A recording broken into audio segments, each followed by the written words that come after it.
Pregnant অবস্থায় কিন্তু আমি কাজ করেছিলাম, আমরা একসাথে কিন্তু জুটি হিসেবে কাজ করেছি। সে যদি আমার সাথে কোনো ব্যাপারে ক্ষিপ্তই হতো, আমি তখনকার কথা বলছি, যে না ভাই এটা এটা ওভাবে ওভাবে সংসার সন্তান সবকিছুর সাথে এখন অনেক কিছু অন্যভাবে আনতে চায়, তখনও কিন্তু আমরা হ্যাপিলি ইনভলভ, হ্যাপিলি ম্যারিড। আমাদের প্ল্যান্ড চাইল্ড হচ্ছে আমাদের শেহজাদ, এবং সবকিছু মিলে কিন্তু আমরা প্রেগনেন্ট অবস্থা আমরা এফডিসিতেও শুটিং করেছি, সবার সামনে শুটিং করেছি, এটা নিয়ে অনেক নিউজও হয়েছে। আমি কিন্তু ওই অবস্থায় পালিয়ে যাইনি, কোথাও চলে যাইনি। আমার কমিটমেন্ট যেটা ছিল আমার কাজের ক্ষেত্রে, আমার শিডিউলের ক্ষেত্রে, সেটাও আমি ফুলফিল করেছি।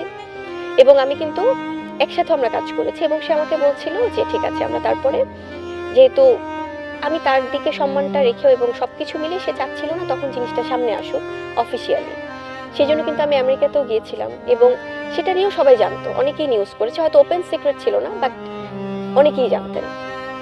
এবং আমেরিকার ইস্যুটা নিয়েও অনেক নিউজ হয়েছে। যখন আমি আমেরিকাতে গেলাম ভাইয়া, তার সমস্ত কিছু খুব পজিটিভ, বাট আমেরিকাতে যাওয়ার পর আমি যখন প্যান্ডামিক সিচুয়েশনে পড়লাম,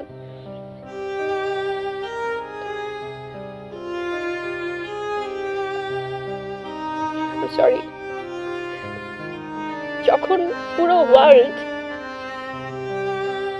কারোর সাথে কারোর অ্যাটাচমেন্ট নেই, কোনো কিছু নেই, সে প্যান্ডামিক সিচুয়েশনে প্রেগনেন্ট একটা মেয়ে, আমি তখন তাকে রিচ করতে পারছিলাম না।